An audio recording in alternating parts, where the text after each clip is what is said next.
तो तेजस्वी जी का वो अपने पार्टी का अकेले इकलौते चहेते चेहरा हैं जो खुद निर्णय ले लेते हैं, लेकिन हमारी पार्टी में ऐसा नहीं है कि यहाँ पे जनता दल यूनाइटेड के विधायक माननीय विजय सिंह जी हैं, तो हमने भी दावेदारी की है बरारी विधानसभा की और हम हर संभव प्रयासरत हैं कि अगर यह सीट लोक जनशक्ति पार्टी रामविलास को जाता है तो यहाँ से मैं विधानसभा के रूप में चुनाव लड़ूँ और लड़ने के बाद बरारी को मजबूती प्रदान करूँ। हम लोग 243 पे चुनाव जरूर लड़ने जा रहे हैं, लेकिन एनडीए गठबंधन में चुनाव लड़ने जा रहे हैं। इसमें कहीं ना कहीं विपक्षी लोग इस तरह का चांजाव कराने का कार्य कर रहे हैं जिससे कि सरकार की छवि धूमिल हो। क्या आरजेडी की तरफ आपका निशाना है? वोटर लिस्ट में पुनरीक्षण जो कराना अति आवश्यक है। कारण क्या है कि एक ही लोगों के मतदान 3-3 जगह मतदान हो रहे हैं और इस पर अगर लगाम नहीं लगाया जाएगा तो जो हमारे बांग्लादेशी घुसपैठी हैं इनका मनोबल और बढ़ता जाएगा। मुफ्त में अनाज लेके खा रहे हैं और आंखें भी हमको दिखा रहे हैं, सरकार को आंख दिखाने का कार्य कर रहे हैं। नमस्कार, मेरा नाम है शुभम और आप देख रहे हैं बिहार मिरर। देखिए, बिहार में विधानसभा चुनाव होने हैं, चुनावी साल है। ऐसे में बिहार की राजनीति में इस वक्त जो सियासी गर्मी है वो बढ़ी हुई है, सियासी पारा चढ़ा हुआ है। इस वक्त हम लोग कटिहार के बरारी विधानसभा क्षेत्र में मौजूद हैं। इस बातचीत में हमारे साथ लोजपा रामविलास के संसदीय बोर्ड के प्रदेश महासचिव मृत्युंजय सिंह जुड़े हुए हैं। इनसे जानेंगे कि लोजपा किस तरह से आगामी चुनाव में अपना नेतृत्व बिहार में करेगी, क्योंकि देखिए चिराग पासवान लगातार गरज रहे हैं, कह रहे हैं कि बिहार उन्हें बुला रहा है। Bihar first, Bihari first vision लेकर के लंबे वक्त से चिराग पासवान क्षेत्र में है। लगातार वो कह रहे हैं कि इस बार वो अगर बिहार की जनता उन्हें बुलाएगी तो वो बिहार विधानसभा चुनाव लड़ेंगे। हालांकि दावा ये भी किया जा रहा है कि 243 सीट पे भी चुनाव लड़ने की तैयारी हो रही है। कई चीज़ें हैं जिसको लेकर के बिहार का सियासी पारा इस वक्त चढ़ा हुआ है। सर, बहुत बहुत स्वागत है बिहार मिरर पे। जी नमस्कार। बिहार मिरर के सभी श्रोताओं को मैं सावन के पावन अवसर पर आज दूसरी सोमवारी है, भोलेनाथ की कृपा सब पर बनी रहे, मैं इसकी कामना करता हूँ। सर देखिए, चुनावी साल है, ऐसे में लगातार आपकी पार्टी की तरफ से भी कई चीज़ों को लेकर के दावा किया जा रहा है कि अगर जनता चाहेगी तो चिराग पासवान आएंगे। हालांकि मुंगेर में वो पहुंचे थे, उन्होंने कहा कि उन्हें साजिश के तहत बम से उड़ाने की भी रची जा रही है साजिश। आखिर क्या दिक्कत हो रहा है? क्योंकि देखिए चिराग पासवान को लेकर के चीज़ें तो अब सामने आ रही है, वो खुल कर के कह रहे हैं, लेकिन वो ये भी कह रहे हैं कि जो राजनीतिक साजिश है वो रची जा रही है, बम से उड़ाने की साजिश की जा रही है। एक बड़ा आरोप भी उन्होंने लगाया। किस तरह से देख रहे हैं इस पूरी चीज़ों को? देखिए, जैसा कि आप जानते हैं, हमारे नेता आदरणीय चिराग पासवान जी जो भारत सरकार के केंद्रीय मंत्री हैं और हमारे राष्ट्रीय अध्यक्ष हैं, अभी लगातार उन्होंने चौथी सभा मुंगेर प्रमंडल में की है जिसमें लाखों लाख की भीड़ उमड़ रही है और इससे हम लोगों का और हौसला बुलंद हो रहा है और सभी जनता की एक ही डिमांड है कि किसी भी तरह चिराग पासवान जी बिहार के मुख्यमंत्री बने। और हम पार्टी के पदाधिकारी हैं तो हमारा भी मांग है कि चिराग जी को चुनाव लड़ना चाहिए और बिहार विधानसभा फेस करके और बिहार का मुख्यमंत्री बनना चाहिए, जिससे बिहार की विकास होगी। काफ़ी लंबे अरसे से हम लोग का एक ही मिशन और विज़न है, बिहार फर्स्ट बिहारी फर्स्ट। उस पर हम लोग काम भी कर रहे हैं और ये मिशन डॉक्यूमेंट्री जो है सो धरातल पर लाने के लिए हम लोग कोशिश कर रहे हैं। उसके लिए तभी यह सक्सेस है, सफल होगा जब हमारे माननीय चिराग पासवान जी बिहार के मुख्यमंत्री बनेंगे। और हम लोग 243 विधानसभा पे चुनाव लड़ने जा रहे हैं और पूर्ण रूप से एनडीए के साथ चुनाव लड़ेंगे और इसमें हमारे पार्टी की अहम भूमिका होगी। ठीक है, आप कह रहे हैं कि चिराग पासवान चुनाव लड़ेंगे, लेकिन दिक्कत क्या है? वो तो राष्ट्रीय अध्यक्ष है, वो चाह लेंगे तो फिर लड़ ही सकते हैं चुनाव। और ये इसी बात का जिक्र तेजस्वी यादव ने भी कहा कि चिराग कह रहे हैं कि बुला रहा है बिहार। तो बिहार से बाहर कब गए थे? बिहार से ही सांसद वहाँ पे चुने गए हैं, बिहार में ही रहे हैं, तो फिर ये खुल करके क्यों नहीं बोलते हैं कि मुझे भी मुख्यमंत्री बनना है? तेजस्वी यादव कह रहे हैं कि हमारी तरह बोलिए, हमें भी मुख्यमंत्री बनना है, हम कह रहे हैं, तो चिराग फिर पीछे क्यों हट रहे हैं? देखिए, मैं आपसे सहमत हूँ। उनके कहने का मतलब ये है, तात्पर्य है कि उनको लोकसभा में हम लोगों ने चुन करके दिल्ली भेजा है और वह भारत का नेतृत्व कर रहे हैं, ना कि बिहार का नेतृत्व कर रहे हैं।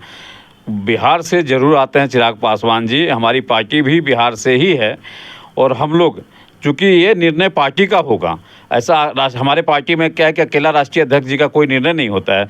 जैसा कि आपने तेजस्वी जी के लिए बोला, तो तेजस्वी जी का वो अपने पार्टी का अकेले इकलौते चहेते चेहरा हैं जो खुद ही निर्णय ले लेते हैं, लेकिन हमारी पार्टी में ऐसा नहीं है। जो भी निर्णय लिया जाता है संवैधानिक तौर पे पार्टी के सभी कार्यकर्ता पदाधिकारी अपनी भावनाओं को राष्ट्रीय अध्यक्ष जी से अवगत कराते हैं और राष्ट्रीय अध्यक्ष जी उस पर पार्टी के सभी नेताओं से बात करके ही कोई भी डिसीजन लेते हैं। इसलिए हम लोग बोल रहे हैं कि बिहार उनको बुला रहा है, या हमारे नेता भी चिराग पासवान जी भी बोलते हैं कि बिहार बुला रहा है, चूँकि अभी उनके पास नेतृत्व जो है वो भारत सरकार का नेतृत्व है, ना कि बिहार का नेतृत्व है। इसलिए वो बोल रहे हैं कि बिहार हमको बुला रहा है और हम लोग भी पार्टी के सभी कार्यकर्ताओं की इच्छा है, दिल की इच्छा है कि वो बिहार के मुख्यमंत्री बने और मुख्यमंत्री के रूप में बिहार को विकसित बिहार बनाने का कार्य करें। कई मीडिया हाउस में इस बात का भी जिक्र हो रहा है कि 243 सीटों पे आप लोग चुनाव लड़ने की तैयारी कर रहे हैं। क्या फिर से जेडीयू को एक बड़ा झटका देने की तैयारी, क्या फिर से नीतीश कुमार को आप लोग साइड करने जा रहे हैं? नहीं सर, ऐसा नहीं है। हम लोग 243 पे चुनाव जरूर लड़ने जा रहे हैं, लेकिन एनडीए गठबंधन में चुनाव लड़ने जा रहे हैं। तो हमारे कहने का, हमारे पार्टी के या राष्ट्रीय अध्यक्ष जी का या हमारे सभी नेताओं का कहने का तात्पर्य ये है कि हमने 243 पे बूथ स्तर पे तैयारी की है, क्योंकि जो हमारा स्वयं का सीट होगा वहाँ तो हम पूरी ताकत से तन मन धन से लड़ेंगे ही लड़ेंगे, लेकिन उसके बाद जो सीट बचती है जिस पे भारतीय जनता पार्टी या हमारे सहयोगी जनता दल यूनाइटेड, हम या उपेंद्र कुशवाहा जी की पार्टी लड़ेगी, उस पर भी हम लोग उसी मजबूती से लड़ेंगे। जो हमारा खुद का सीट होगा उतना ही मजबूती हम वहाँ भी प्रदान करेंगे। आप बड़ाड़ी विधानसभा क्षेत्र से हैं, तो चिराग पासवान से अगर बातचीत हो रही है आपकी, तो आप कुछ उनको कह रहे हैं कि बड़ाड़ी की तरफ आइए? क्योंकि यहाँ के भी लोगों में ये कहीं ना कहीं जो लोजपा के लोग हैं वो चाह रहे हैं कि चिराग पासवान बड़ाड़ी विधानसभा आ जाएं या फिर सीमांचल के क्षेत्र में आ जाएं। आपसे इस मुद्दे पे कोई बातचीत हुई है? देखिए, जैसा कि अभी मुंगेर की सभा में हमने सुना, हमारे बिहार प्रदेश के यशस्वी प्रदेश अध्यक्ष श्रीमान राजू तिवारी जी ने यह चीज़ बताने का कार्य किया सभी मीडिया बंधुओं को कि 243 विधानसभा से आदरणीय चिराग पासवान जी के पास ज्ञापन गया हुआ है कि आप हमारे विधानसभा से, उसमें एक हमारा भी ज्ञापन है। और मैं आज भी चिराग पासवान जी को आमंत्रित करता हूं कि अगर वो स्वयं बरारी विधानसभा से लड़ना चाहेंगे तो हम लोग तन मन धन सब कुछ निछावर करके उनको यहाँ से भारी बहुमत से जिता करके और विधानसभा में मुख्यमंत्री बनाने का कार्य करेंगे। बड़ाड़ी विधानसभा क्षेत्र में एक और चर्चा है, आपके नाम की भी चर्चा है, लेकिन ये यहाँ पे तो जेडीयू से भी विजय सिंह विधायक हैं, तो फिर आपके नाम की चर्चा हो रही है, इसका क्या समझा जाए कि क्या आप चुनावी मैदान में आएंगे और जेडीयू को नुकसान होगा, या फिर किस तरह से आप इस पूरे सामंजस्य को सामने रखेंगे? देखिए, बरारी विधानसभा जो है हमारा पैतृक विधानसभा है और हर आदमी जब राजनीति में रहता है तो हर आदमी की दिली इच्छा होती है कि चुनाव लड़के जनता की समस्याओं का समाधान करके और विधानसभा तक पहुंच के वहां से अपने क्षेत्र की समस्याओं को मजबूती से रखा जाए। जैसा कि आपने कहा कि यहाँ पे जनता दल यूनाइटेड के विधायक माननीय विजय सिंह जी हैं, तो हमने भी दावेदारी की है बरारी विधानसभा की, लेकिन जिसके भी खाते में यह सीट जाएगी हम लोग मजबूती से गठबंधन धर्म का पालन करके उसको जिता करके बिहार विधानसभा में भेजने का कार्य करेंगे। क्योंकि हमने यहाँ पे एक पोल क्रिएट किया था जिसमें आपके नाम की भी काफ़ी चर्चा रही थी।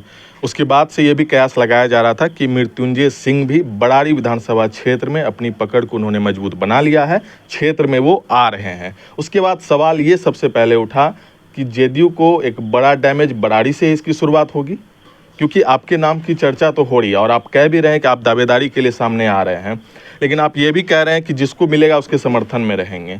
लेकिन कहीं ना कहीं यहाँ पे लग रहा है कि आप मूड बना चुके हैं कि बरारी विधानसभा में आना है।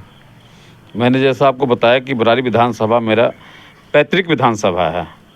मुझे पार्टी के द्वारा कहीं दूसरे सीट का भी ऑफ़र किया जा रहा है, लेकिन मैं उसको ऑफ़र को इनकार कर रहा हूं और मैं स्वीकार नहीं करूंगा, क्योंकि मेरा बरारी विधानसभा है और मेरी पहली प्राथमिकता बरारी के लिए रहेगी और बरारी की जनता के लिए रहेगी, जिनके बीच मैं पला बढ़ा हूं, जिनके बीच रहा हूं मैं। तो मेरी पहली प्राथमिकता होगी कि मैं बरारी के विकास में बढ़ चढ़ करके हिस्सा लूं। और जहां तक दावेदारी की बात है, राजनीति में है तो दावेदारी से इनकार नहीं किया जा सकता है और हम हर संभव प्रयासरत हैं कि अगर यह सीट लोक जनशक्ति पार्टी रामविलास को जाता है तो यहाँ से मैं विधानसभा के रूप में चुनाव लड़ूँ और लड़ने के बाद बरारी को मजबूती प्रदान करूं। अब आते हैं बिहार में बढ़ते अपराध के ग्राफ पे। लगातार चिराग पासवान भी सवाल उठा रहे हैं, सत्ता पे भी कई तरह के सवाल उठ रहे हैं, लॉ एंड ऑर्डर सवालों के घेरे में है। बिहार का जो आपराधिक ग्राफ है वो बढ़ा है। राजनीतिक मायने पे भी इसके कई जो विपक्ष है वो लगातार कटाक्ष कर रहे हैं। तेजस्वी यादव हर दिन बुलेटिन जारी करते हैं। बिहार में बढ़ते अपराध को लेकर के आपकी क्या राय है? क्योंकि आपके नेता चिराग पासवान भी अब सवाल उठा रहे हैं नीतीश सरकार पे, कह रहे हैं कि अपराध बढ़ गया है और अपराधी जो है वो बैक ऑफ घूम रहे हैं। नीतीश कुमार सुशासन बाबू के नाम से जाने जाते हैं, लेकिन अब कहीं ना कहीं जो ये टैग है उस पर दाग लगता हुआ दिख रहा है। देखिए, जहाँ तक अपराधीकरण का सवाल है तो यह तो चिंता की विषय है, लेकिन हमारा इसके साथ साथ यह भी मानना है कि इसमें कहीं ना कहीं विपक्षी लोग इस तरह का चांजाव कराने का कार्य कर रहे हैं जिससे कि सरकार की छवि धूमिल हो। क्या आरजेडी की तरफ आपका निशाना है? विपक्षी में कई सारे लोग हैं, वामपंथी भी है, आरजेडी भी है, कांग्रेस के भी लोग हैं जो चाहते हैं कि यहाँ पे जो सुशासन का सरकार चल रहा है वो ना चल के और इसको प्रभावित करके और किसी भी तरह इमेज खराब की जाए बिहार सरकार की, जिसपे कि हमारे नेता लोग सभी जो भी गठबंधन के साथी हैं सभी लोग चिंतित हैं। उसमें हमारे माननीय नेता चिराग पासवान भी चिंतित हैं कि बिहार में जो अपराधीकरण हो रहा है इससे जल्द से जल्द निजात मिले और अपराधियों को इतनी ज़्यादा उनको हर चीज़ का जो उनको सज़ा मुकर्रर की जाए वो शीघ्र हो ताकि अपराधीकरण पर लगाम लगाई जा सके। बिहार की सियासत में इस वक्त वोटर लिस्ट पुनरीक्षण का मामला भी जोरों शोरों से चल रहा है। लगातार विपक्ष की तरफ से ये आरोप भी लगाया जा रहा है कि नोटबंदी के बाद अब वोटबंदी की चीज़ें जो हैं वो सरकार की तरफ से की जा रही है।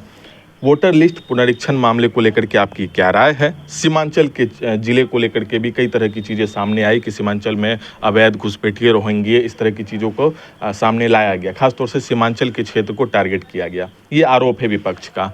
वोटर लिस्ट पुनरीक्षण मामले पे आपकी क्या राय है? क्योंकि बिहार की सियासत में इस वक्त सबसे ज़्यादा मुद्दा किसी बात पे चल रहा है तो वो वोटर लिस्ट पुनरीक्षण मामले को लेकर के। देखिए, हम जहाँ तक मानते हैं कि वोटर लिस्ट में पुनरीक्षण जो कराना अति आवश्यक है। कारण क्या है कि एक ही लोगों के मतदान 3-3 जगह मतदान हो रहे हैं और इस पर अगर लगाम नहीं लगाया जाएगा तो इन जो हमारे बांग्लादेशी घुसपैठी हैं इनका मनोबल और बढ़ता जाएगा। एक तो हमारे यहाँ सरकार का जो है सो अनलीगल रूप से जो है सो मुफ्त में अनाज लेके खा रहे हैं और आंखें भी हमको दिखा रहे हैं, सरकार को आंख दिखाने का कार्य कर रहे हैं। तो इन पर लगाम लगाने के लिए पुनरीक्षण पे हमको नहीं लगता कि किसी पार्टियों को जो विपक्षी को छोड़ दिया जाए। अगर गठबंधन में भी हमारे साथ 5-5, 6-6 पार्टियां हैं, कहाँ किसी को दर्द हो रहा है?